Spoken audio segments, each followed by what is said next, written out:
para... é, acho que caiu aqui a conexão na internet, mas só para quem está acompanhando a gente na live. Eu estou aqui falando um pouquinho então sobre essa questão do nosso país, de qual é o país que a gente quer. E, e aí, lendo aqui a palavra de Deus, ele trouxe uma reflexão sobre a sabedoria e sobre a questão de escolhermos, né, o bom caminho, escolhermos um caminho saudável. E aí fui me lembrando de várias coisas que às vezes a gente critica no nosso país, de como as coisas estão. Dentre esses temas, por exemplo, eu citei a questão da pobreza e agora estou comentando aqui sobre o Arsenal da Esperança, que é um lugar que eu acho que faz a diferença nesse aspecto e que consegue acolher pessoas com muito amor e carinho e mudar a história de vida dessas pessoas, mais do que só acolhê-las, mudar a história de vida delas. Isso é bem importante. E estou aqui dizendo, assim, né? Às vezes a gente, antes de compreender qualquer coisa que está acontecendo, a gente já faz logo uma crítica às pessoas. Ah, porque está nessa situação aí, é porque não quer trabalhar e não sei o que lá. E aí estou trazendo aqui uma reflexão de, você já pensou, parou para pensar sobre, por exemplo, como é que faz para conseguir um emprego se você não tem um endereço, se você não tem um telefone? Você vai colocar o que no currículo, né? Me procure onde, em que lugar. E o Arsenal da Esperança, eu nunca tinha pensado sobre isso até o dia que eu estive lá e eles me contando do uso da tecnologia para ajudar essas pessoas, né? Então eles conseguem fazer um cadastro de todas essas pessoas que estão lá, conseguem anotar, se caso alguém ligue, deixe recado e tudo mais. E o quanto isso foi importante, é importante no trabalho deles para fazer essa rede para que consiga mesmo inserir de novo essas pessoas na sociedade, conseguir emprego e coisas desse gênero, né? Essa questão que eu citei, né, da sujeira, da aparência do nosso país, que às vezes pode nos incomodar, né? Que a mim incomoda muitas vezes, depois que eu morei um tempo em Portugal, quando voltei, acho que nunca comentei aqui no programa, mas eu morei por um tempo, 6 meses em Portugal. Quando retornei ao Brasil, me assustei, porque eu achei as cidades sujas, né? Os muros pichados, coisas que para mim eram normais, antes eu nem reparava, e depois que fiquei um tempo fora do país, eu olhei isso tomar um susto, assim, né? E aí eu falei, nossa, realmente, e aí eu percebi que era porque lá onde eu estava não tinha nada disso, né? E quando eu estava aqui, me assustei, assim. E claro que me desagradou, não é? Mas aí eu fico pensando também, né? Isso é o macro, né? Então, o prédio lá que alguém pichou, que coisa desagradável e tudo mais. Mas às vezes a gente vai lá em banheiro público e vê, por exemplo, as pessoas escrevem na porta do banheiro, né? E não tem essa concepção, né, de que aquilo que você está fazendo está sujando essa parede, né? Está fazendo algo que não talvez não deixe tão. Você pode achar seu nome muito bonito, mas esteticamente, se você já entrou no banheiro que tem lá o nome de milhares de pessoas escrito lá, você vai ver que esteticamente não fica assim tão interessante, né? Por que eu estou falando disso? Né? Porque a gente começou o programa falando sobre essa questão da escolha, né? E da sabedoria. E acho que, primeiro, essa escolha, né? Assim, às vezes a gente quer mudanças no macro, né? Como a gente reclama da política do nosso país. E tem que reclamar mesmo, né, minha gente? Não é que a gente tem que ver as coisas que estão erradas e fingir que tá, não, mas tá tudo bem, tá tudo certo. Não, não tá, né? A verdade é que não tá, as coisas não estão como a gente espera, né? Mas esse é o macro, né? Falando do prefeito, do presidente, do governador, mas acho que hoje a reflexão é o quanto a gente consegue trazer para o micro, né? O que eu dou conta, porque um pouquinho do que a gente está falando dessa questão da pichação. Ah, mas tá aí, não picho prédio. Uhum.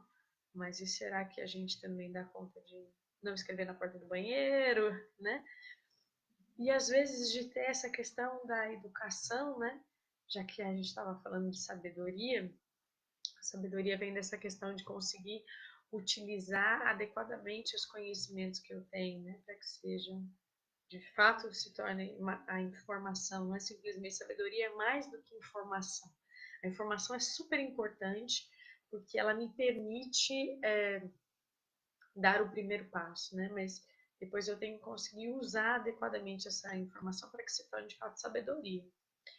E que ela vem, essa sabedoria, mais do que de fora para dentro, ela vem de dentro para fora, né? Vem de uma reflexão mesmo, que é o que também nós lemos aqui na palavra, né? A reflexão guardará você. Né? Estou dizendo que essa reflexão, essa possibilidade de criar algo vai fazer a diferença, não é? Na nossa compreensão das coisas, do mundo e tudo mais. Então, voltando sobre essa questão da política, por exemplo, então a gente pode não gostar, né, assim, do rumo da política do nosso país e das coisas, dos favoritismos que a gente vê, por exemplo, na política do nosso país. Favoritismo é quando eu favoreço um lado em detrimento do outro, né?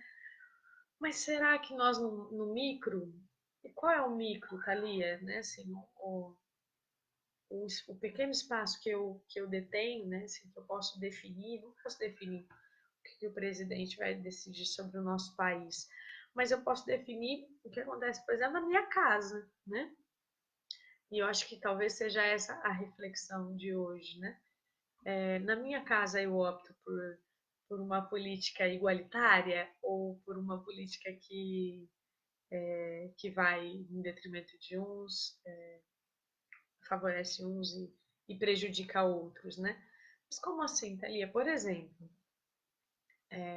nós já falamos um pouquinho sobre, em outro programa, sobre o desafio de ser mulher nos dias de hoje, né? E infelizmente a gente ainda tem essa questão, por exemplo, que hoje as mulheres são convidadas, intimadas, às vezes pressionadas, e às vezes porque elas querem mesmo, o que pode ser muito positivo, de querer trabalhar fora, querem também ter um emprego, também ter um salário bacana, legal. Mas uma vez que temos também essa outra função, né? O quanto é importante a gente ter uma divisão de tarefas dentro de casa, por exemplo, né? De que todos possam auxiliar nesse processo, porque todos comem, porque todos bebem, porque todos dormem, porque todos sujam o ambiente. E aí, será que a gente consegue fazer isso? De ter essa participação ativa, né? De tanto homens quanto mulheres, quanto os filhos, ajudando nessa organização da casa, entendendo, tendo essa concepção, né, de que se todos moram, todos precisam cuidar e tudo mais. Eu vi recentemente uma entrevista do ator Pedro Cardoso, não sei se vocês o conhecem, ele foi bastante marcado, né, e é bastante conhecido por ter feito o Agostinho Carrara da Grande Família, então talvez vocês saibam de quem eu estou falando. Vi uma entrevista dele com o Jô, ele contou assim, um pouquinho sobre essa questão de uma peça que ele apresentou, já tem bastante tempo, mas que falava justamente sobre essa questão da sobrecarga feminina, né? Que acabou acontecendo por conta disso, né? Assim, eu achei tão interessante porque na entrevista o Joe pergunta da esposa dele, e ela não pôde vir, né? A esposa dele também é atriz. E aí ele disse, então ela não pôde vir, vou ligar para ela para avisar que eu cheguei, ela queria muito estar aqui, mas não foi possível, ela teve outros compromissos. E aí ele liga e ela tá lá cozinhando, cuidando do filho e tal. Ai, Jô, eu tô aqui numa reunião, mas assim que for possível, nós nos encontraremos e tudo mais. E aí já emendaram, claro, para falar da peça e dizer dessa questão que, de fato, para uma mulher, às vezes, sair de casa precisa toda de uma organização mesmo, né? Assim, da casa, né? Dos afazeres, para que ela consiga se ausentar, né? E que com os homens isso é, às vezes, muito mais tranquilo, né? Eles têm essa possibilidade de ir e vir, às vezes, muito mais do que nós. E como a gente pode fazer essa divisão de um jeito mais tranquilo para todas as pessoas, para que não precise sobrecarregar uma delas? E quando a gente consegue pensar assim, a gente está falando de ser mais justo, e se a gente quer um país mais justo, talvez a gente precise começar mesmo dentro da nossa casa, porque não adianta a gente querer dizer para o outro o que ele tem que fazer se a gente mesmo não consegue fazer, não é? E aí, gostei muito do Pedro Cardoso falando sobre isso, sobre essa questão também de que ele não consegue ser, achei fantástico, dizendo, eu não conseguiria viver sem a minha esposa, ela conseguiria viver sem mim, eu não conseguiria viver sem ela, dizendo que ele não sabia cozinhar nada, nem sequer fazer um miojo, né? Ele dizia que ia fazer um miojo não dava certo, queimava, ou passava, enfim. E ele dizendo, não, mas eu preciso saber cozinhar, eu preciso conseguir cuidar de mim mesmo. Olha que concepção interessante. E ele falando também sobre essa questão do cuidado com a casa, né? Então, que acaba ficando, na maioria das vezes, que é o que a gente já comentou um pouquinho aqui, acaba ficando, na maioria das vezes, só sobre a responsabilidade da mulher. E que, numa classe mais elevada, quando é possível, então paga-se, e aí é outra mulher que vai fazer essas atividades, né? E o quanto a gente tem que ser capaz de conseguir cuidar da gente mesmo, né? Fazer essas coisas, enfim. E quando a gente fala sobre estudo, a gente está também incentivando essa questão de temos os mesmos direitos, apesar de sermos diferentes. E quando a gente começa a falar sobre isso, com certeza a gente está também falando sobre essa questão do machismo, por exemplo, que é algo que ainda está muito, muito enraizado na nossa sociedade hoje em dia e que é difícil de quebrar, né? Difícil de desconstruir. Mas quando a gente começa a pensar sobre isso, que não necessariamente a gente precisa. Aliás, é importante que a gente entenda que homens e mulheres são, sim, diferentes. Têm, sim, características diferentes. O problema do machismo não é que ele reconheça essa diferença que existe entre nós, mas é que ele queira sobrepor. Né? O machismo, ele quer sobrepor o sexo masculino ao sexo feminino, dizendo que o sexo masculino deve ter mais vantagens, mais benefícios. E é isso que a gente gostaria que não fosse assim, né? E por isso a gente fala bastante sobre essa questão do feminismo. E é importante a gente esclarecer, às vezes as pessoas não têm essa compreensão, porque os termos podem enganar. Feminismo não é o oposto de machismo. O oposto de machismo é feminismo. Feminismo é a sobreposição do gênero feminino ao gênero masculino, né? Então diz que as mulheres são mais importantes do que os homens, e o machismo diz que os homens são mais importantes que as mulheres. Mas existe uma outra coisa, que é o que eu particularmente prego, e quero explicar um pouquinho para vocês, que se chama feminismo. No feminismo, ele prega a igualdade entre gêneros. Então, nem homens são mais importantes que mulheres, nem mulheres são mais importantes do que os homens. Ambos são igualmente importantes e têm que ser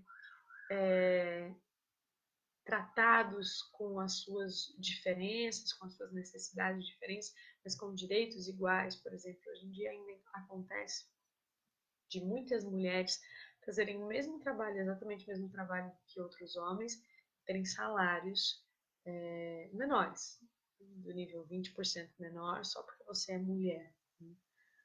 Mesmo fazendo a mesma função, né? Recentemente, fim de semana passado, estive num grupo de mulheres, um lugar muito interessante. Se alguém tiver interesse, pode mandar mensagem, pode mandar contatos lá no e-mail taliarmani@gmail.com.br, taliarmani@gmail.com, que eu passo mais contatos, mas esse grupo de mulheres acontece na Moca, aqui em São Paulo. E no fim de semana estava lá com esse grupo de mulheres, e falando sobre essas questões, né, das dificuldades de ser mulher. Falamos bastante sobre isso tudo, né, sobre o machismo que ainda sofremos, né, e que às vezes é velado, às vezes é explícito, às vezes é velado, mas tinha lá uma mulher que trabalha em recursos humanos, então contratando pessoas para empresas e etc. E explicando para nós, dizendo claramente assim, né, que a grande maioria das empresas ainda não contrata mulheres para os grandes cargos, né? Assim, contrata bastante mulher para ser secretária, para cargos de salários menores ou de importância, assim, né? De impacto para a empresa menor, mas não contrata para os altos cargos, né? E a gente começou a fazer uma reflexão do que acontecia, né? E aí parece que tinha mesmo uma compreensão das empresas, né? Uma crença, na verdade, né? Bastante equivocada, de que as mulheres não estariam preparadas por serem mulheres, né? Não dariam tão conta do recado quanto homens para determinados cargos, né? Infelizmente, algumas empresas têm mudado essa postura e elas dizendo que hoje uma dessas empresas é gerida por mulheres e é uma das empresas mais bem-sucedidas, né? Então, que coisa triste, né? A gente pensar isso, que isso ainda acontece em 2018, né? Ter esse preconceito mesmo, né? Mas uma coisa que também me chamou bastante atenção nesse grupo de mulheres, tem várias pessoas falando comigo aqui, gente, eu engrenei na conversa e não falei mais com ninguém. O Web Rádio tá mandando boa noite pra gente, Valdo dizendo boa noite, dizendo do programa. E chegou mais Marco, Tati, Adam, obrigada. André, obrigada pela presença de todos vocês. E por favor, compartilhem essa live para que outras pessoas também tenham acesso a essa informação, para veicular mesmo, né? Informação que faz sentido para todos nós. Mas voltando a essa questão do grupo de mulheres que eu participei, o grupo começou com as psicólogas que estavam coordenando, e nesse momento eu estou contando um pouquinho para vocês, porque era um grupo aberto, era o primeiro encontro, então não tinha ainda um tom de sigilo, e eu não estava lá como psicóloga, estava simplesmente participando do grupo, então por isso me sinto mais à vontade para compartilhar algumas coisas do que eu ouvi lá e para a gente poder refletir um pouquinho sobre isso todos juntos. Mas o grupo falava sobre, então, as psicólogas que estavam coordenando pediram às mulheres para apresentar, né, dizer o que é ser mulher. Fiquei bastante impressionada, porque muitas pessoas responderam: é ser forte, é sinônimo de força e tudo mais, né? Não que eu discorde dessa informação, mas achei interessante, porque muitas outras também disseram isso, né? Além de dizer essa questão de ser forte e tudo mais, elas mesmo trouxeram uma questão que ficou dentro de mim, assim, naquele momento. Porque muitas vezes nós mulheres somos descritas como frágeis, sensíveis. E eu falei, nossa, será que é uma oposição a isso, né? E de fato outras mulheres trouxeram isso, o quanto elas detestavam essa coisa da sensibilidade, e essa questão da fragilidade, e essa questão das flores, né? De fazer uma analogia entre mulheres e flores pela delicadeza, pela beleza. E algumas dizendo, eu detesto rosa, e sempre me davam coisas rosas, né? Uma certa aversão a essa questão da sensibilidade, da fragilidade, né? E isso me impactou bastante, porque às vezes a gente simplesmente rechaça algo porque tem esse receio, às vezes até, né? De que fique taxado dessa maneira e tudo mais. Tem medo, né? Ai, mas então eu vou ser entendida como sexo frágil e tudo mais. E eu trouxe um pouco disso para essas mulheres que estavam lá e agora para nós aqui, para a gente pensar junto, mas o que eu penso é que qual é o problema de ser frágil, né? Acho que hoje eu só consigo trazer essa reflexão e pensar assim, porque tem esse cara que está aqui atrás de mim, né? Então, a minha fé, a minha crença e a minha entrega da minha vida a Deus me faz compreender que eu posso ser frágil o quanto for. Eu ainda estou protegida, eu ainda estou segura, eu ainda sou amada. E às vezes, quantas vezes, quando a gente se esquece dessas questões, a gente precisa se mostrar forte, precisa se mostrar 100% independente, precisa se mostrar dono de si, seguro de si. não pode mostrar fragilidades, né? Mas fragilidades que são inerentes ao ser humano, né? Não só mulheres são frágeis e sensíveis, mas o ser humano é frágil e sensível. Como acho que muitos de vocês sabem, que já acompanharam o programa, trabalho no hospital, vejo pessoas morrendo todos os dias, então posso dizer a vocês, sim, a vida é muito frágil. E morrer é mais fácil do que parece. É só um estalar de dedos para que isso aconteça. E a gente vai percebendo o quanto estar vivo é que é mágico, né? Então, o quanto é importante a gente perceber que, e eu trouxe isso para essas mulheres, qual é o problema de ser frágil? Qual é o problema de ser sensível? Qual é o problema de gostar de rosa? Qual é o problema de ser associada a flores? Porque senão o que acontece é que às vezes, sem perceber, a gente começa a reproduzir o machismo, tentando rechaçá-lo, né? E aí vai para o outro oposto, eu vou mostrar que eu sou forte, que eu sou capaz. E algumas até trouxeram alguns exemplos de força física mesmo. Ah, porque acha que eu não sou capaz de levantar não sei o que lá, eu sou capaz sim, é só eu treinar, eu sou capaz. Minha gente, qual é o problema da gente reconhecer que de fato, nós, homens e mulheres, nascemos fisicamente diferentes e que os homens, por exemplo, nasceram com mais massa muscular e eles têm mais essa habilidade de carregar peso, por exemplo, mas nós mulheres nascemos com N outras habilidades e que não são menores nem menos importantes, simplesmente são diferentes. E quando a gente percebe isso, que a gente é importante sendo quem a gente é, fazendo as coisas que a gente faz, do jeito que a gente faz, enfim, dá tudo certo, né? Assim, a gente se sente bem com isso, se sente bem com as outras pessoas e às vezes consegue ter um relacionamento melhor, mais interessante. Bom, mas isso tudo que eu estou falando é para explicar sobre essa questão do machismo que ainda acontece no mundo de hoje, para levar a reflexão do que eu estou trazendo de qual é o Brasil que a gente quer, qual é o mundo que a gente quer.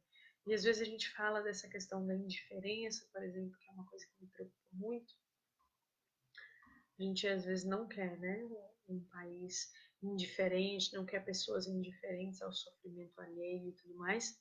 Mas quantas e quantas vezes nós passamos pelas pessoas na rua, por exemplo, que estão lá pedindo dinheiro ou em uma situação difícil mesmo, né? E nós somos indiferentes a essas pessoas. Não estou dizendo se você tem que dar o dinheiro ou não tem, ou qualquer coisa desse gênero, mas alguma vez na vida vocês já foram ignorados? Alguém passou por você, você cumprimentou a pessoa te ignorou, já aconteceu? Ou uma outra situação que a pessoa simplesmente ignorou a sua existência, ela passou por você como se você não existisse. Assim. Não sei qual é a percepção de vocês sobre isso. Isso já aconteceu comigo, obviamente. Acho que já deve ter acontecido com a maioria das pessoas. Né? É uma sensação muito ruim.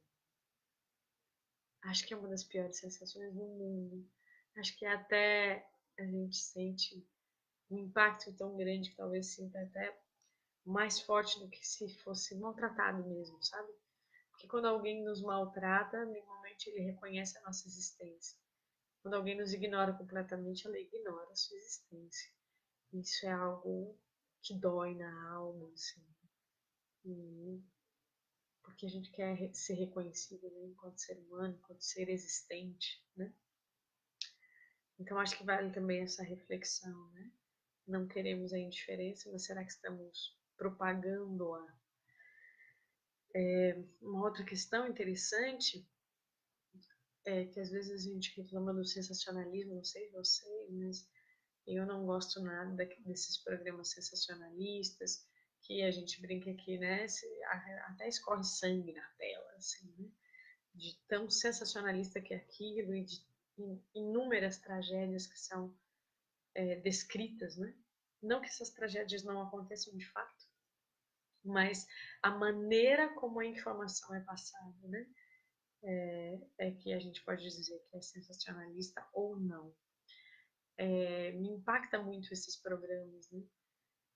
E por acaso eu me lembrei de falar disso agora, porque eu tenho um amigo, o nome dele é Alex, um beijo para você se estivesse nos assistindo, Ele está terminando o curso de jornalismo e vai fazer um TCC dele sobre isso, sobre essa questão de jornais sensacionalistas, né? E do impacto disso na vida das pessoas. E se as pessoas que assistem esse tipo de programa são influenciadas por eles ou não. Achei muito, muito, muito interessante a proposta do trabalho. Inclusive, fui convidada por ele para participar da pesquisa. Muito obrigada. Enfim, ele também vai chamar um antropologista, enfim, várias pessoas para conseguirem participar disso e fazer uma reflexão interessante. Mas eu me lembrei disso para dizer, às vezes a gente reclama dos programas que tem, né, na TV aberta e tudo mais, mas os programas só continuam lá porque tem audiência, porque todos os programas são acompanhados para se ver, né? Quantas pessoas estão assistindo, isso faz diferença para que o programa se mantenha no ar ou não. E é engraçado como esses programas sensacionalistas continuam lá, fortemente, existindo, né? Então, será que a gente está dando ibope para isso tudo? Parece que sim, né? E será que isso é uma coisa boa? Como é que você se sente depois de assistir um programa desse? Como é que você se sente de assistir um programa que não é assim? Um programa que traz de fato boas informações, que fala de coisas positivas também. O mundo não é só os fatos, né? Não é só o que acontece, mas ele é também aquilo que a gente enaltece, né? O que é que eu valorizo diante, o que eu destaco diante de todas as coisas que estão acontecendo. Eu já fiz uma dinâmica com você de colocar um pontinho, uma folha branca, mostrar para vocês, e eu pergunto o que é isso, e a maioria das pessoas diz é um ponto. Não, é uma folha branca com um ponto. A folha branca é muito maior do que o ponto. Mas se eu valorizo só o ponto, bom, aí se torna só um ponto, não é?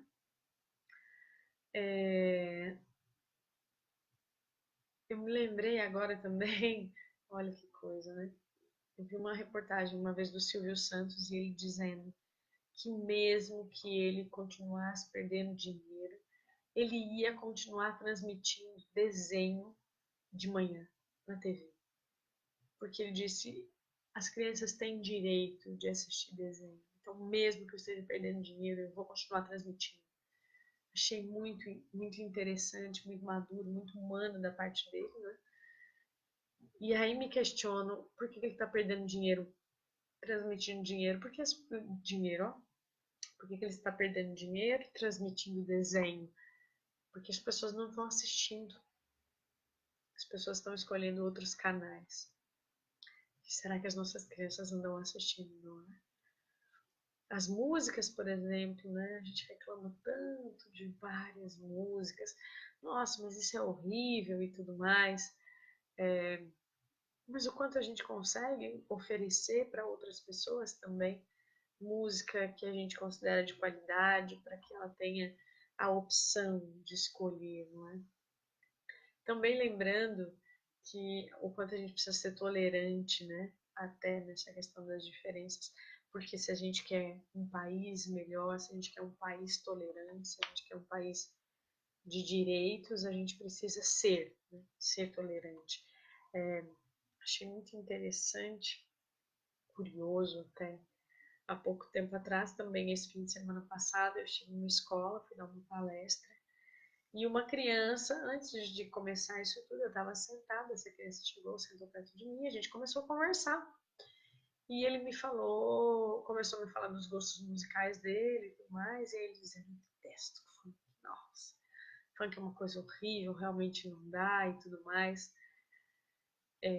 Bom, e funk com certeza também não está entre os meus gêneros preferidos de música, mas eu senti uma repulsa dele, não só pela música, mas pelas pessoas que ouvem isso, né?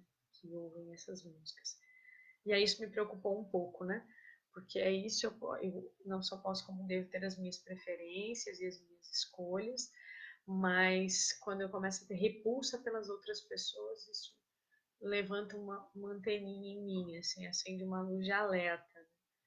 E quando isso vem de uma criança, então, ainda mais, né? E aí eu fui contar um pouquinho para ele então sobre a história do funk, como é que o funk surgiu, né? Quem são as pessoas que fazem funk, ou qualquer outra música, ou qualquer outra arte. Dificilmente uma arte é criada sem ser algo que fala da nossa história de vida, de quem criou a arte, né? Quem fez essa arte está falando sobre o quê? Por que ela está falando sobre essas coisas, né? E os funk de hoje em dia, o que eles falam é sobre sexo, sobre drogas, sobre violência. E as pessoas que fazem isso, no geral, vivem isso. E acho que talvez é isso que deveria nos assustar ainda mais. Não só a letra das músicas, mas o que está acontecendo? Que esses jovens tão jovens estão vivendo essas situações de violência, né? Estão vivendo essas situações de tiro perto deles, não é? Estão vivendo essa questão com o sexo quanto antes, né? Com uma precocidade tão grande que a gente vê um monte de criança gerando outras crianças, né? Então, acho que isso deveria, de fato, nos preocupar. Ah, Thalia, mas sabe o que que é? Ah, eu acho que se uma pessoa se dá bem na vida é porque ela teve sorte, e é assim mesmo, e eu às vezes não tive tanta sorte. Funciona assim mesmo, vamos deixar assim mesmo e acabou. Minha gente, será que é isso mesmo? Acho que algumas pessoas até se sentiriam ofendidas quando a gente diz, nossa, porque deu tudo certo na sua vida, que sorte, né? Não funciona muito desse jeito, não. Por exemplo, eu hoje estou fazendo o programa agora, nesse exato momento, ele vai ser retransmitido amanhã, no horário normal, que é às 16 horas. Mas agora são 1h30 da manhã. Estamos aqui, firme e forte. Não sei se está firme, não sei se está forte, mas fazendo o programa, porque eu entendo que isso é uma coisa importante, não é? E eu acho que é importante porque é o meu jeito de dar a contribuição que eu acho que eu posso dar para esse mundo, para as pessoas que eu conheço e que se de algum jeito eu posso dizer algo que eu acho que pode gerar frutos, bons frutos, por que não dizer? Esse é o objetivo do programa, levar um pouco de informação, já que também na palavra, né, dizia sobre sabedoria, sobre escolhas, vamos levar também informação, né? Porque a gente consegue permitir essa clareza nas escolhas e tudo mais. Então isso não tem muito a ver com sorte, né? Isso tem a ver com a sorte de escolher fazer o que eu acredito, né? Mesmo sabendo que amanhã às 7 horas da manhã tem que estar no trabalho, tem paciente para atender amanhã às 7 horas da manhã e eu estarei lá, linda e loura, ou melhor, morena, no caso, né? E por que eu estou dizendo isso? A gente falou sobre uma porção de coisas aqui do nosso país, né, que talvez nos desagrade, que talvez nos entristeça e tudo mais, mas dentro do seu micro mundo aí, das suas redes, né, pertinho de você, o que é que você pode fazer para que isso tudo que você gostaria que acontecesse, aconteça de fato, não é? Até sobre essa questão que a gente estava dizendo da música. Se você puder apresentar uma música legal, com uma letra legal, que fala sobre uma coisa que você acha bacana, para alguém que nunca ouviu, olha que bem que você já está fazendo, né? Está ampliando o repertório, está dizendo a ela que ela pode ouvir várias outras coisas que talvez ela não esteja acostumada, né? Tem uma coisa na musicoterapia que se chama identidade sonora. Depois de ouvir muito alguma coisa, ou estilos, gêneros, ou músicas específicas mesmo, isso vai criando em nós uma identidade sonora. E todas as vezes que eu escuto, por exemplo, todas as vezes que eu escuto Roberto Carlos, eu lembro da minha mãe. Por quê? Porque eu gosto de Roberto Carlos, né? Quando eu escuto moda de viola, eu lembro do meu avô, eu lembro do meu pai. Está registrado em mim e tem um lugar de aconchego dentro do meu coração. Então, se você puder ofertar, né, para as pessoas que estão perto de você, por exemplo, uma música de qualidade, isso pode ampliar horizontes para ela. Olha que coisa fantástica, né? Olha que oportunidade incrível. E acho que também isso, assim, né, pensar o quanto existem pessoas fazendo coisas interessantíssimas, e que querem mudar esse mundo para melhor, e quanto a gente pode, de fato, se juntar a essas pessoas. Esse fim de semana, como vocês estão vendo, o fim de semana foi bem interessante, aconteceram várias coisas. Eu estive, por exemplo, num recital de alunos de canto da USP, e eles fizeram uma noite com apresentações lindas de músicas, exclusivamente de compositoras brasileiras.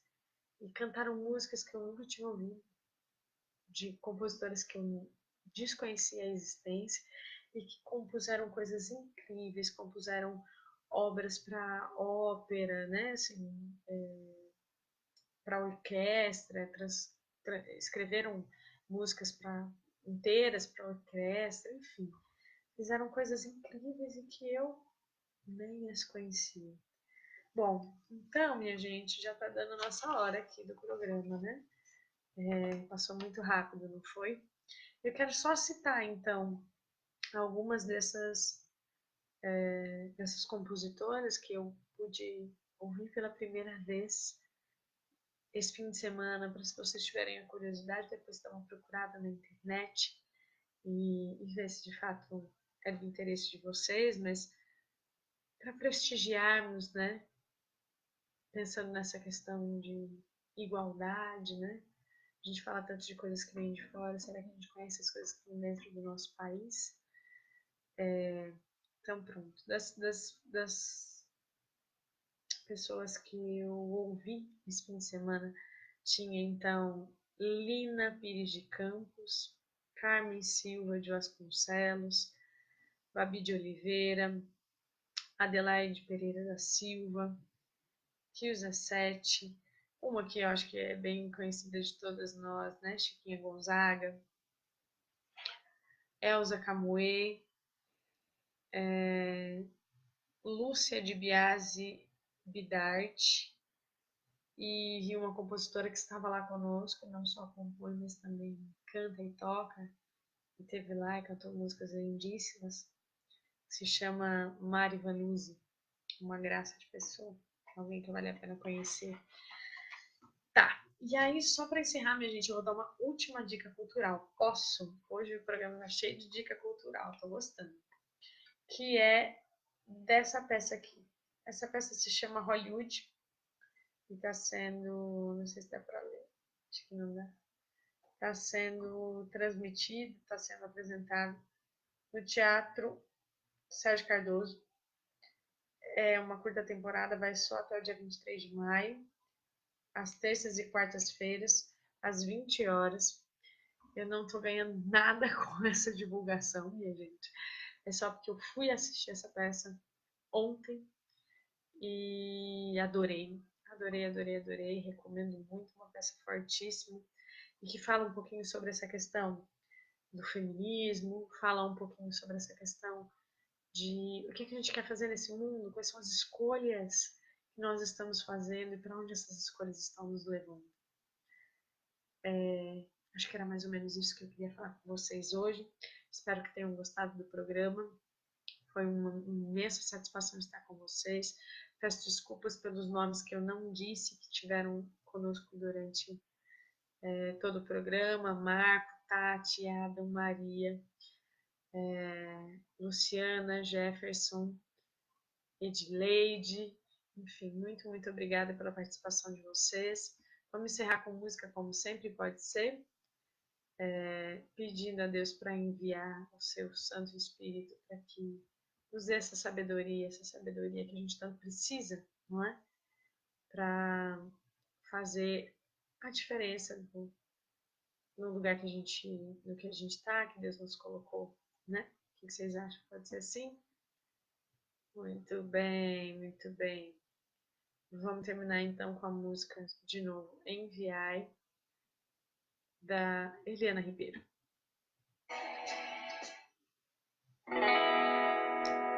Muito bem, eu errei aqui o playback, minha gente. O programa ao vivo tem dessas coisas, né? Estamos aqui e vamos torcer para dar tudo certo, né? Agora vai dar certo. Vamos comigo? Já ouviu a música? Canta de novo comigo, bora? Vem Espírito de amor, recriar o que o mundo destruiu, reavivar em nós o primeiro amor. Como em Pentecostes, vem viver em nós, nos unindo à criação, a Deus clamaremos. Enviai o Santo Espírito, Senhor, e renovai a face da terra. Obrigada, tudo bom pra vocês? Enviai teu Santo Espírito, Senhor, e renovai a face da terra. Obrigada, boa noite.